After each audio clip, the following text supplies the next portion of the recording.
Welcome back to TAY Radio Marin. I am your host, Santi Hernandez, joined by my co-hosts. I'm Briza. And I'm Javier, joining today.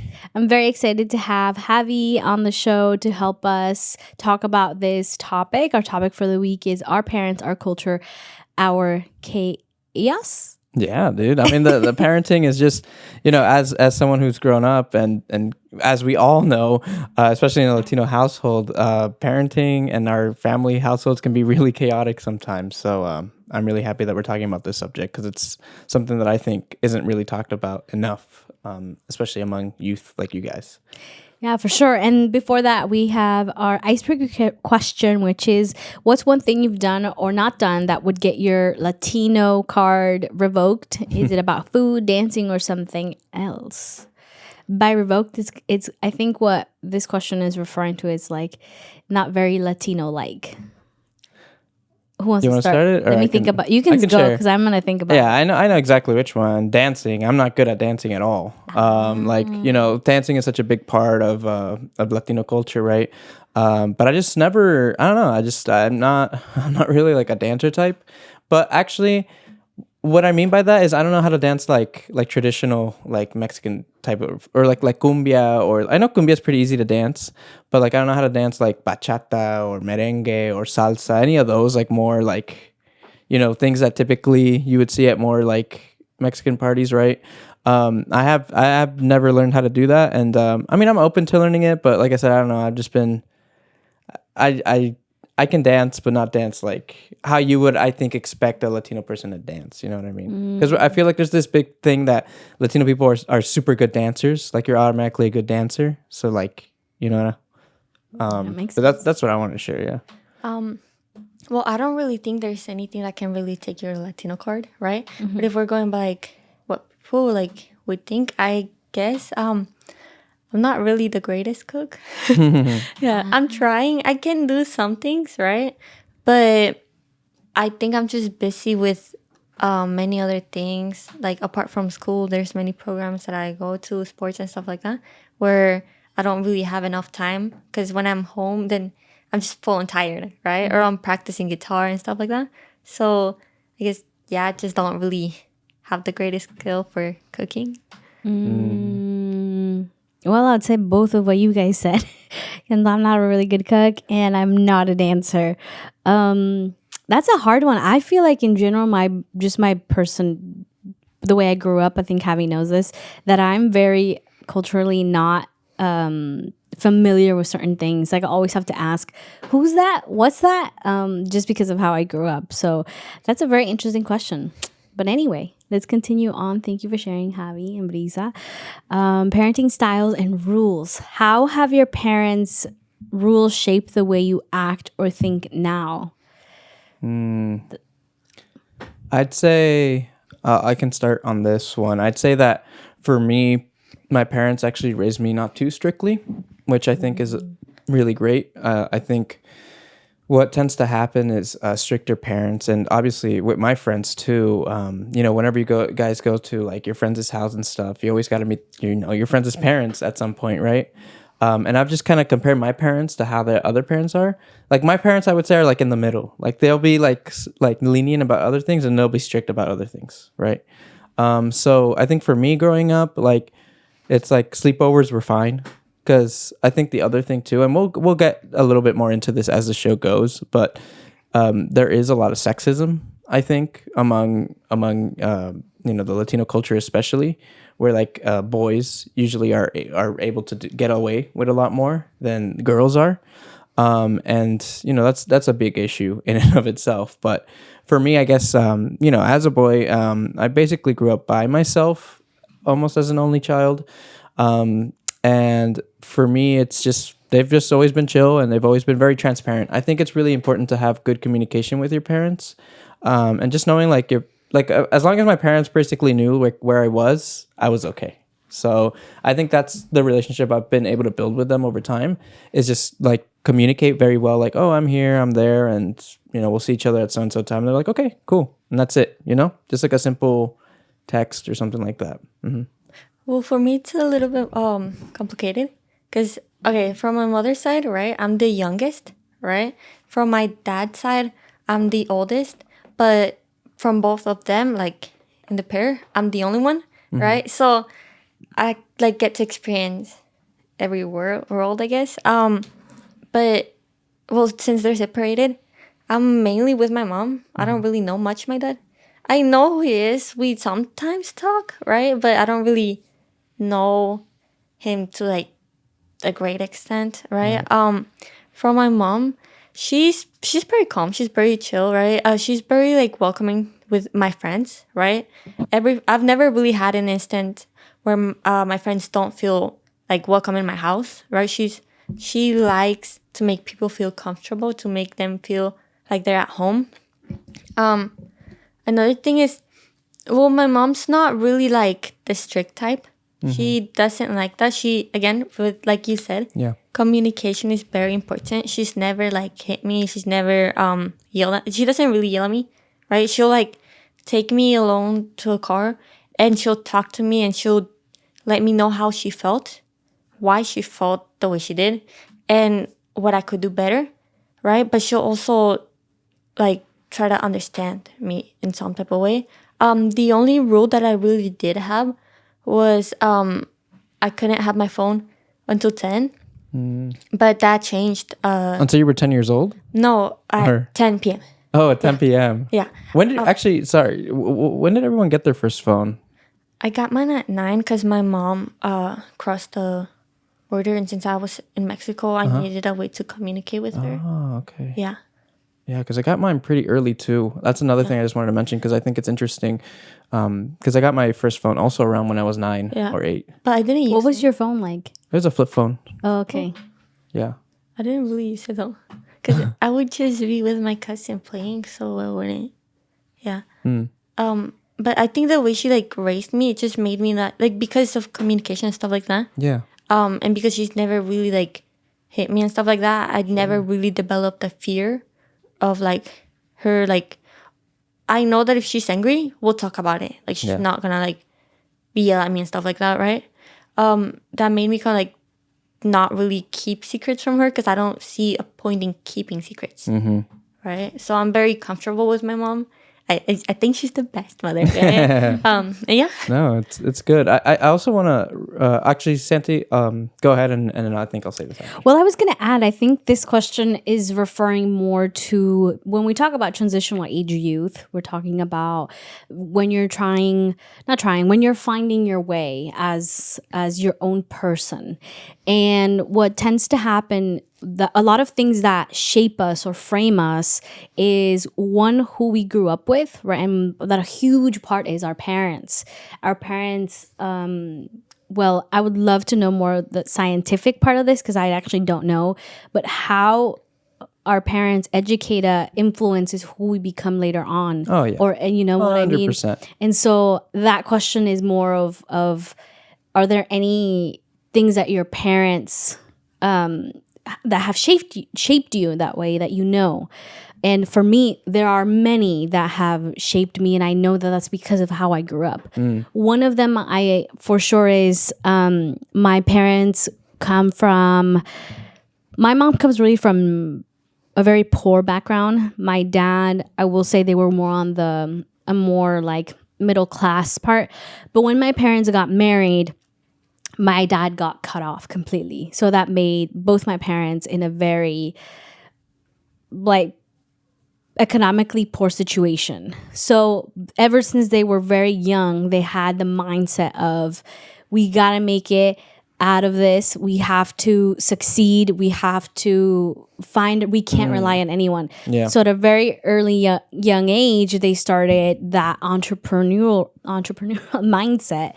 And so that's something that has shaped me and the way that I think now, because you'll ask me, my brain is very entrepreneurial type.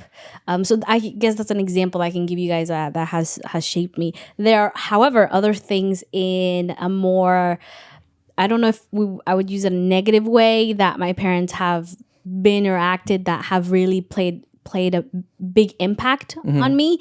And now I'm in a place where, and I think many can relate to this, that you're in a place where you've grown up with so many of these frameworks and blah, blah, blah, because you didn't have like the thinking process exactly like mature enough. Now you're in a stage where you question things. You think, I don't know how I feel about that, or blah blah blah, right? And then now, as a transitional age youth, especially coming into an early adulthood, you get to kind of like make your own world. And I think that's very tricky in certain ways. Does that make sense? Yeah, I'm gonna go back to you with what you wanted to add. Yeah, and thank you for clarifying the question, actually, Santi, because what I want to add too, and Briza, you can add as well, is I think for me, what my parents really taught me, and something that's really just stuck with me over time, is to not just show people respect, but to also not be too nice to people sometimes, because people take advantage of nice people. And, my mom, as someone who came to this country as well, she was very much under the assumption that a lot of people were doing things to help her or to like get her move her forward in the situation that she was in, right? And she ended up getting screwed over a lot. Like she just didn't the people that she trusted betrayed her. You know what I mean? So she taught me from a really young age that to be very careful of who I make my friends and who I keep close to me, because you never know the day that something might happen and they might, do something. Like, obviously not to like say that every person that I have should be like, I should know that, oh, this person's evil, they're after me or something. But like, just be smart and be understanding that not everyone has the best intentions. And that's actually gone a long way. It's gone a very long way in the way in which I approach people, the way I talk to people. It's true, because we all sort of have our own agendas as well, right? So that's one piece of thing that my mom really taught me from a young age that I think I still have to this day. Now that you mentioned that, for me, my mom taught me two things, right? Yeah. The first one was to never really shy about the things you actually like. Like, to obviously not to fully trust people, right? But like to not be shy about who you are as a person yourself, right? For me, I will say sometimes I still sleep with my mother. I don't see the problem in it. Yes, I'm 17, so what? Okay, like I have her with me, you know, like, and as long as I have her, like, why wouldn't I go and share like moments with my mom, you know? Right. And for the second thing, she taught me how to be independent, because my mom, she's a very independent person. She likes to move a lot. She doesn't like staying on one singular place, right? For example, suddenly she'll be here, but then suddenly she'll just say, "Oh, I'm going to Mexico," and she'll go. Oh, right? Okay. Yeah. Like for example, when my grandpa was like sick, she didn't have papers back then, but then she left, and then she came here, crossed again, the border. Yeah, she is very independent. She takes a lot of risks, which has made me develop my very own independence. And I don't really like I'll listen, but I won't like take everything you say, like without knowing that you're like the facts, like, you know, like you know how like people say that their source is just trust me, bro. Like, yeah, you know, yeah. I like to have my very own opinions, and I'm not shy about them, right? So I'm not easily influenced. I think that's the main thing. That's really great, Briza, and thank you for sharing all that. I think one thing I actually wanted to ask both of you was, because I remember when I was a teenager, I went through this phase. I don't know if you guys went through this phase where you were just embarrassed to be with your parents. Like, you'd be embarrassed to go outside with your parents and stuff like that. Like, if you were to like go to the mall or go to somewhere where you would see like people from school, like you would feel embarrassed being with your parents. Did any of you guys ever feel like that? No, not for me. Well, I was gonna bring up that there comes a time where well, first I want to give kind of a disclaimer, because we will be talking about parenting, our relationship with parents. I know that there are people out there who don't have parents. They have legal guardians, or they just don't have a great relationship with their parents. In general, some families, I totally acknowledge that. Yeah, some families are are separated or have blended families with. Then there's no, I don't judge or see anything because wrong with that, because everybody has their own experience. Everyone has to survive. However, somehow you can always reflect with what we're talking about as well, because your parents, whether they're present or not, they will shape the way you are in the future. Because if your parent is not there, that will also do something to you psychologically and emotionally. So just wanted to give that a little bit of a disclaimer. And yeah, going back to you. No, I agree with you, Santi. I think that for us, especially in Latino households, I feel like it's very common to see like the abuelos or like the grandparents take care of like the grandchildren. But there's like more of a, like they're more there, present than, because I think it happens in American families too, like traditional American families. Like the grandparents will see the kids sometimes over the weekends, but I think when it comes in Latino families, like no, the grandparents can like look over the kids, almost sometimes adopt them, almost, right? Yeah. I just wanted to back down a little bit from what you said about how sometimes like some teenagers will like be a little bit embarrassed about their parents. That was the right? Okay. I think that just really depends on how you like grew, on your relationship with them. For me, because I personally think I have a really healthy relationship with my mom, I never really saw a reason to like be embarrassed about it, because like she taught me to express myself, right? So I never really felt shyness about it. But then I do see with like different people I know, and they're like, oh, I don't want to see my mom because this and this, right? Like they're more, it really depends on your relationship with your mom, or like your parents. I'm sorry. Your parents in general, I keep on saying mom. Yeah. But it's just like the way because like the way your parents act in front of other people can also affect the way you think of them. Right. No, it's true. I was gonna touch on your question that you asked. Yeah. I actually never felt in any way embarrassed, but again, to piggyback with what you said, it has to do a lot of our relationship with our parents. I was very, I have a healthy relationship with my parents, at the same time a little interesting, because I came when I was 7 and I had to learn to build a relationship with my parents. I was away from them for a minute, and I never really said that affected me in any way, but I think my mom has talked about how our relationship with her has always been a little hard, and she believes that because of that separation that we had from my early childhood.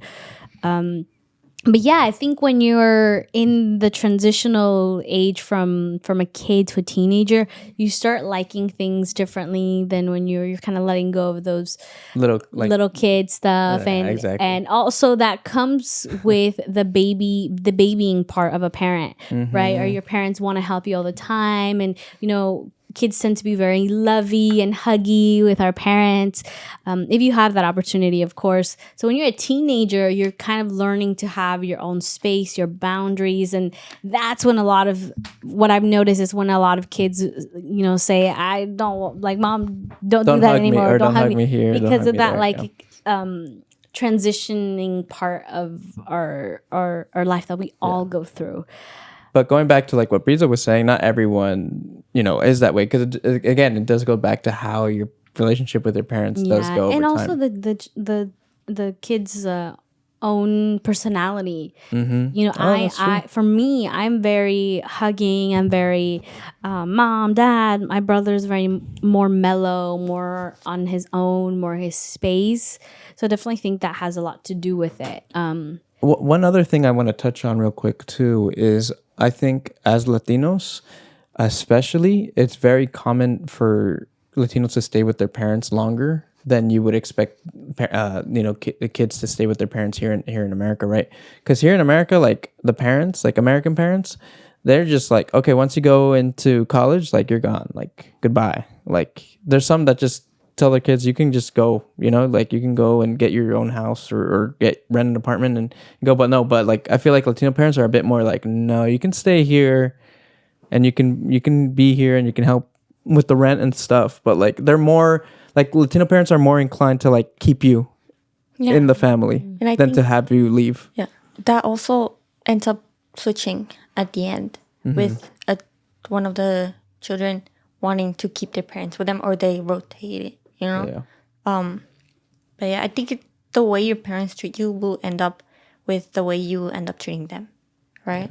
And for the thing that you said, it made me think, because for me, I don't like physical touch, right? The only person I really let like hug me is my mom. And then like other people, like I can't stand it. Yeah. But yeah, like the only person I like let like that I'm very physical with it, like physical touch, is my mom, and that's it, right? Yeah. So because if it were like for my dad, since I do know, like I go very rarely, but I go visit him in Washington, right? Yeah. Because I don't really have the greatest relationship with him because he kind of left. Okay. Yeah. I would probably say I'm a little bit more like wary, or like think a lot more deeply in like, oh, where are you taking me? Like, where are we going? Pay more attention. But when it comes to like my mom, I just like full on let her trust her and like know that she'll like be there. Hopefully, yeah. Absolutely. No, that's a good point. Yeah, well, thank you guys both for sharing. I want to kind of move on to the next part, which is what's a moment where you felt really supported by your parents or a parent figure? Very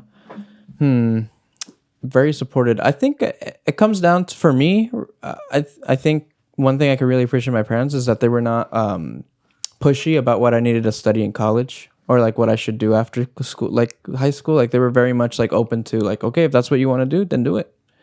But if you're gonna do it well. You know what I mean? Like they'd be like that. It's like, if you're gonna do it, then do it the best you can.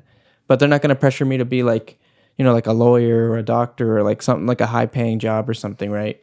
Because I am first generation, right? Like I am like basically the first person in my family to be here in America. So I always feel like I didn't have that like crazy amount of pressure from my parents, but I created more of the pressure myself. That pressure was more created on my end, because I was like, okay, well, once my parents are gone, which, is going to happen. It's going to happen to all of us, which I know it sucks to say, but it happens. But in reality, that's what adds more to my pressure is I'm like, how am I going to able to sustain myself, and actually keep, like we were talking about generational wealth before this, before the podcast started, but it's true. Like I am always thinking about, okay, how am I able to make the most and survive while also giving back to my parents?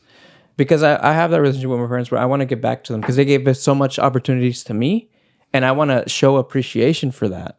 And my appreciation is that it's like, helping them hopefully buy a house that we'll all be able to like, live in and be able to call our home and really our first place here in America. So a lot of the work that I do is yes, I do a lot of this work because I enjoy it, but I'm also trying to figure out ways in which I can in the future buy a house or have that future so that like I can make my parents proud in my eyes, right? Mm-hmm. Even though they don't explicitly tell me that, but that's the way I personally put pressures on myself is that type of stuff. Yeah. For me, I think I always really feel supported by my mom, right? She's the one that takes me like to the programs and anything, because I do sports also, and like all of the stuff, she's always taking me. So she's very back and forth, and then she works, right? So I think just like that, the fact that she's taking time to take me to places and making sure that I have as many, that I can do as many things as I want to do. Uh-huh. I think that's just really, that's a supportive thing, right? Yeah. And also, like, you know how she crossed like the desert, right? Sure. Right? Yeah. I think the fact that she risked her life for me to have a better chance of one, just that speaks a lot in itself, right? Mm-hmm. For what you said, yeah, I think for me it's a little bit like the same as to, like they don't really pressure. give me that. Yeah, they don't really have that pressure, and like it's not like the same. Mm-hmm. But I do have that pressure myself. But I will say that my mom has said that she wants me to be, unquote, something important. Because I have mentioned, what if I work at a circus? Or what if I act, right? Yeah. And she never really has liked that. But she's told me, oh, why don't you become a doctor? Why don't you become a lawyer? Why don't you do this? She really did say, Okay. why don't you become something more important, right? Right. And I think that has given me more of a little bit of pressure, but also in itself, she wants me to be happy, right? But I still have that pressure, yeah. Of doing like getting like a high paying Yeah. position or something, that going to college for something that will get you a lot of money, right? Yeah. That's awesome. Thank you both for sharing. I can relate to a lot with what you both are saying. I would also like to add that one of the moments or where I felt very supported from my parents was the real conversations we have. I feel very fortunate to have that, and I hope that others from listening to this episode to find a way to build that space. Unfortunately, not everyone has that opportunity. I have a lot of family members where one parent has left, and when they reconnect, that relationship isn't there, and it can be very, very stressful. Yeah. And multiple situations where I've seen that one parent, I'm on the, not to choose a side, but there are many times in family situations where I felt like I wanted to look at the parents and say, wake up, your kids are trying here, like what's wrong with you, right? But when doing that, I realized something very important, that with touching on with what you guys were saying, parent relationships can be really, really complicated during this time because of their past. Their way of being educated by their parents to them, some things seem normal that today, because of where we are, the information that's presented to us, that don't fit or seem right to us, but to them, they're doing nothing wrong. Right. But it's not because they're, in some cases, it's not because they're intentionally doing it. It's because of how they grew up. So I wanted to put that out there because I noticed that we can be easily to blame our parents, but then when you look at their history, some of our parents were physically abused, verbally abused, or never received any type of love from their parents. Yep. So that doesn't come out naturally to them. So I wanted to also put that out there. And for like, I'm going to go deep here. Parents who have some type of addiction, there's many connections of their parents also having some type of addiction, or their childhood led to them being or having an addiction that then affects us. So understanding that a little bit, I think is important, so that we as kids can take away that pain that we have in many cases. Yeah. I don't know if that makes sense. You want to go? Oh no, I was just fixing this. Oh, I think what I want to add to what you said, Santi, was as someone who is now 26, which is crazy to say because time goes by really fast. And that's why also, just for transparency, that's why I haven't been on the TAY shows these past few episodes, because I'm no longer a transitional age youth. My brain's fully developed now. And I really feel it. I really do. And one thing that really stuck out to me about what you said is, eventually I do want to have a family. Like, I do want to have my own kids, and I want to, be able to take care of my kids. And one thing I've always kept in the back of my mind is, how do I want to parent? Like, what does my parenting style look like? Right? Like, what expectations am I setting myself up for when I do become a parent? You know?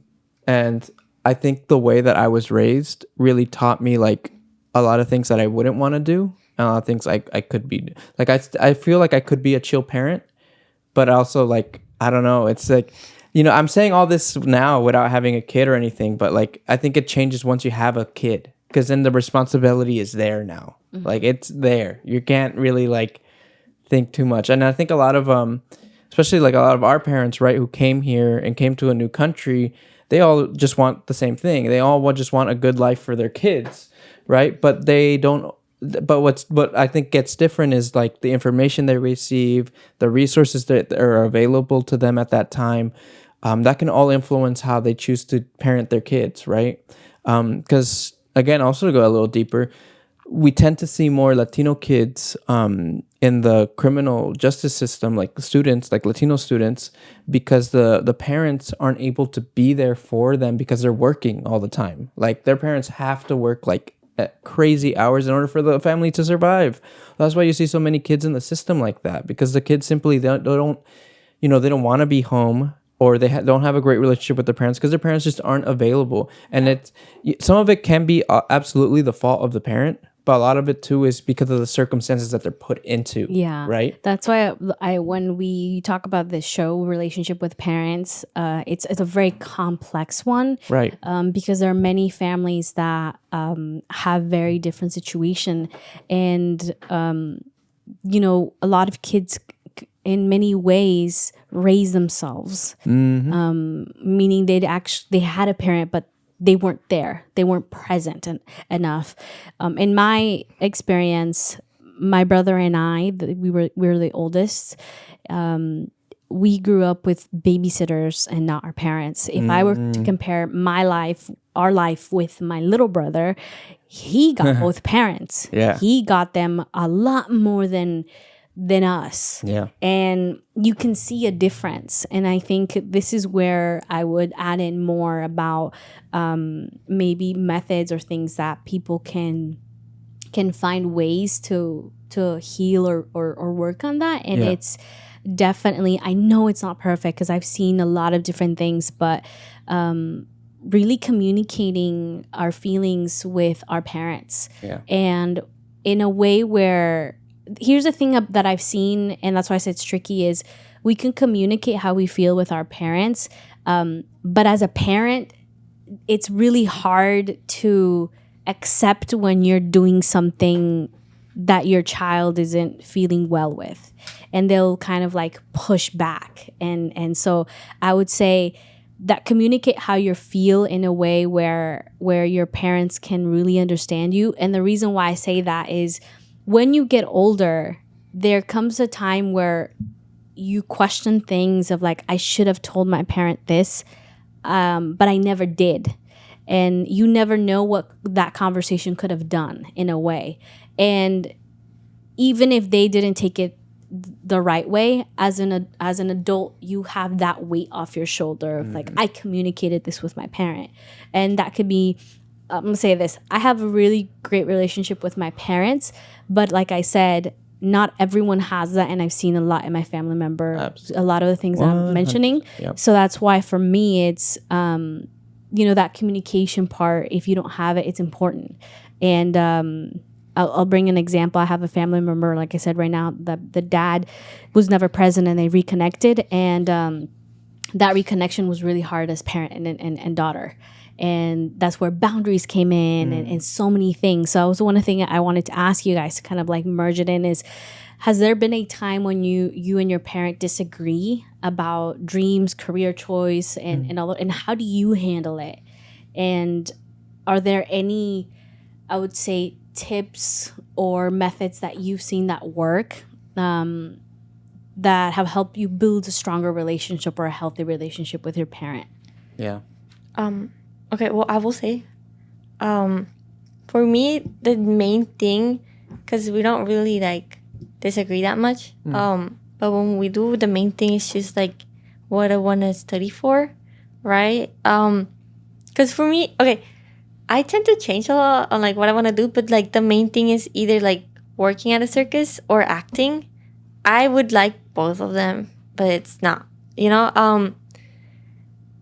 but she's kind of like, oh, you have to do like something more like office type of thing. And I hate working at an office personally, right? I don't know. We haven't really figured out how to like come to ground on that. I think I might just study law school and do something as a side that I want to do myself. But,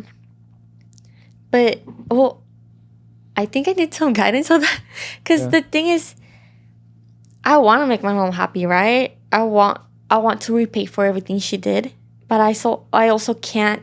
I was never taught to deny what I want to do myself, right? Like she never taught me to deny myself, so it's kind of difficult to like do any of those, right? Right. I wanted to add on that and bring in also a personal perspective and something that I've also had a lot of thoughts about, and it's that, for example, in my case, kind of similar to yours, is I chose not to go to college because I'm really into the arts. My whole language has been in the arts since I was a kid.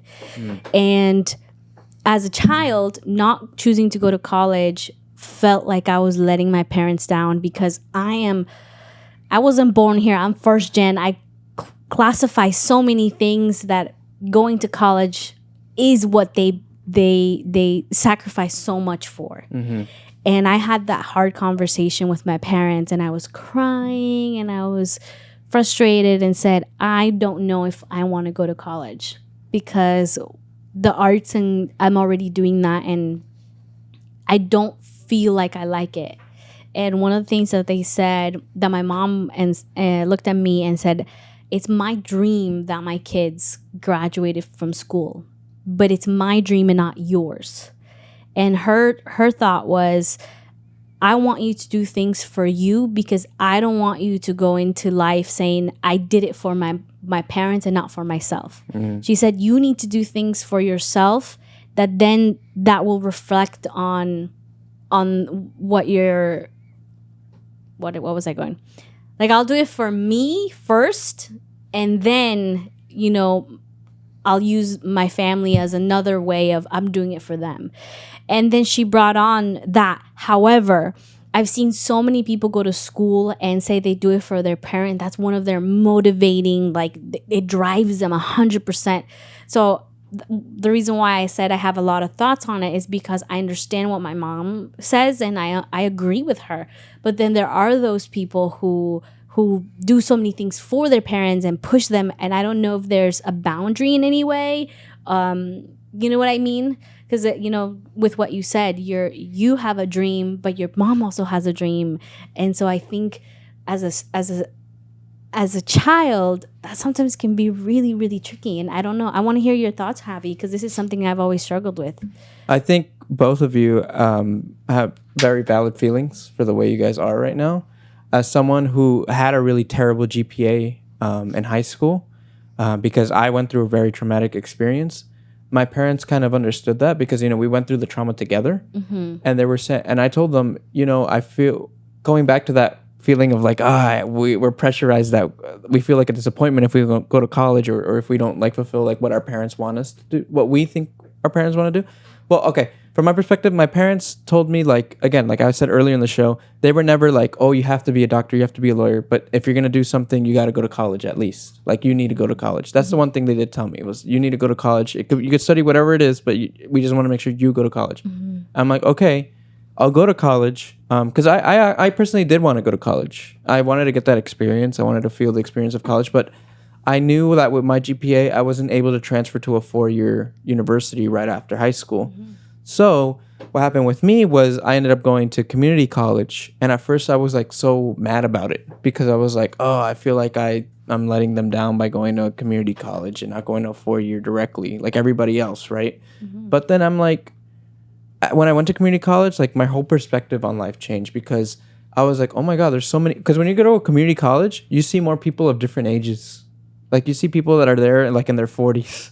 Or people there in their 30s, or there's all these different people. And when I was able to be in a class with such a diverse amount of ages, I was like, okay, you know what?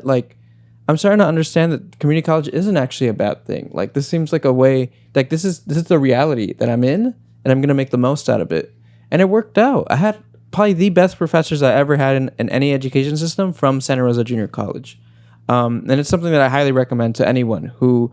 And for Briza, what I would recommend, and you can take, anyone listening to the show can take this with a grain of salt. It's just my own personal advice, and just the personal way that I think I would go about your situation is going to a community college, because at a community college you're able to be more flexible. There's more flexibility with what you're able to explore and do, because you're not committed to a 4-year university where you have to complete all 4 years of that university, right? because what you do is like you can be there at community college for the first 2 years, and then after those 2 years, you can figure out like where you would want to transfer to, like what other college, and you can spend the next two years, at that college and still have that same experience. Because college in general, the first 2 years are only GA classes. You're only taking general education or GE classes. Sorry, general education classes, which are you can take anywhere pretty much, right? So I don't know. That's what I would say. But I would say that there's nothing wrong with also, like if you want to go right to that 4 year or go to that college for lawyer, there's nothing wrong with also at the same time looking into seeing what opportunities there are at your school for acting, or for even like if there's a circus in town, like knowing how to do that. Like it just depends on the location, right? But like I said, keep dreaming that, because you've been saying it throughout the show, Briza, that you yourself, you like when you're set on something, you're set on it, right?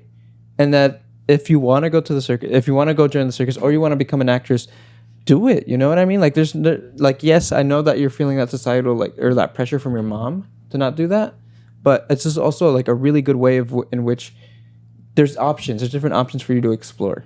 And I hope that made sense. I don't know. Like I said, I'm kind of like we're out of time. So my last question would actually be tying it down is, have you broken any family cultural norms or family traditions that ended up being a positive experience?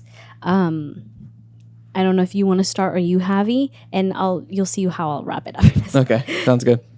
Or sorry, Briza. Or I can go. You could go. Yeah. So one of the things that I mentioned is the college thing, and for me, it was a great positive thing that I did, that I listened to myself, because I realized really if I wanted or didn't want to go to school, and that allowed my other doors to open up. For example, working here at MCM, opening and being part of other businesses, that really allowed me to grow as a person. So that definitely, in my family, there's not a lot of very artistic people. I think there is, there is. But because they followed the certain norm of families and stuff, they never got to explore that. Mm-hmm. So for me, I've gotten to explore and learn and grow as an artist, and it has made me proud and say, I've done it, right? And now if I do choose to go to college, I never did it because of my parents. I did it for me, and that's a dream that I gave myself. That then, if I do end up graduating in the future, that they will also be proud. I think our parents want to see us succeed. And success isn't just going to school. There's many, many different ways. But yeah, I think for me, that was a big, big one. Following what I really enjoy. Anyway. Yeah. Continue. Briza. Could you go? About the positive. Well, yeah, like what's something that you've broken a norm or something in your family that gave you a positive experience? Yeah, I can go. So I'd say one thing for sure was being more open-minded to things. I feel like my parents weren't always the most open-minded people when it came to, just different things in American culture, right? So I'd say just in general, like I'm just become a more open-minded person. And a good thing is that at school, a lot of the friends that I made were kind of all very diverse and very different from me. Like it was good to have go to a public school where there was not just Latino kids, there was white kids, there's black kids, Asian kids, all these different kids from these different backgrounds, where I could meet them and understand oh, that's really cool about your culture, and just be really open-minded about everybody. I love meeting new people. So I'd say that's one thing I've been able to definitely break in our family, is just not stick too much with Latino people, but we explore, go out there and explore the different cultures that are out there, right? So for example, my mom doesn't like Indian food, but I love Indian food. I love Indian food. But when I try to invite her to come and you're gonna like it, try it, she's like, no, I'm not gonna eat Indian food. I'm like, all right, you're missing out on some really great food. So that I'd say that's an example. Yeah.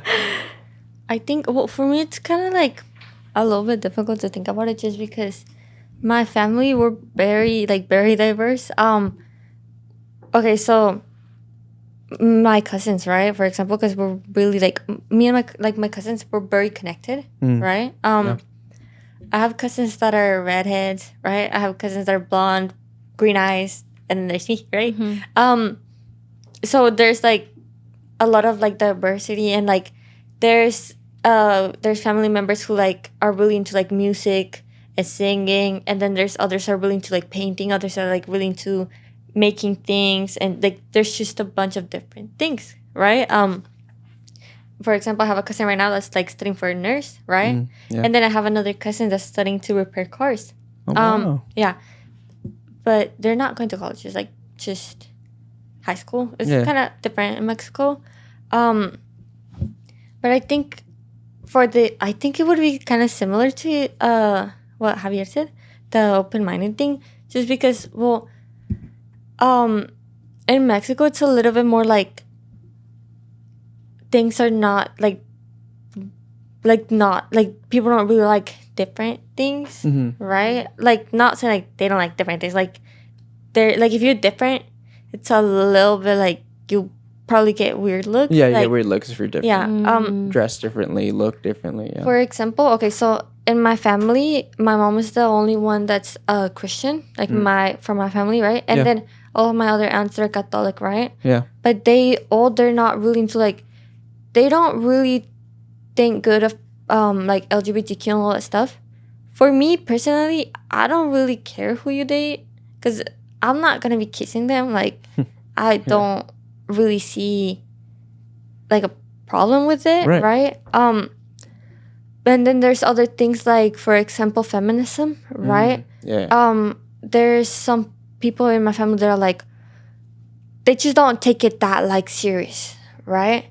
Like they're not. Yeah, they're not like women's rights and stuff. They don't like, they think like, for example, when you have a period, they think you're like exaggerating, or that having a child is not that painful, right? And I take that very seriously. Right. Yeah. Another thing is just like the whole child thing. I'm planning on adopting. I'm not planning on having kids. Things could change. I'm not gonna say that that's like, I don't know what's gonna happen for the future, right? Yeah. But then on my family, some are like, oh, you must, like, you have to have kids. Like, like you're a woman, right? And like, what's a woman supposed to do? Like, there's like, what's that supposed to do with it, right? Men seem to be held not as accountable as like as women, right? Which I think that's the main thing that I'm like, in myself. For me, I take men and women as the same, right? So if you do something, like, no matter your gender, I'm gonna like still call you out on it, right? So I think that's just like the main thing. Wow. Yeah, I was gonna add to that. Yes, absolutely. That's a huge one, especially being here in the US. It can definitely have a clash with your culture. There are cultures that everybody's different, that when they're coming here, if you don't try, or not try, what's the word? If you don't take the time to really understand why that's being done, and you just close-minded, no, it can be really hard. So I'm with you. A lot of that would make me very different is I question things. If you can tell me something's wrong, okay, why? If so that's kind of where my mind is. We can go on and on about this topic because it's so broad. I do want to close it by saying a parent, to what I've seen, is a parent does not necessarily mean only the people that gave birth to you, gave life to you. Yeah. For those, many parents look differently. I was raised by my aunt and my grandma that also became my moms. So for me, for those out there, just know that is, if your biological parents are not present, they're not the only parents. Parents are also who raised you, right? Yeah, whoever really raised you. Yeah. With that being said, thank you so much for everyone for listening. I hope that this conversation, you can take it and apply it in many different ways. And again, we're no experts, but we're sharing from our experience, and with the intention that we can have these conversations about parenting and to help us in the future or currently. So thank you guys so much for watching. We will see you guys next week.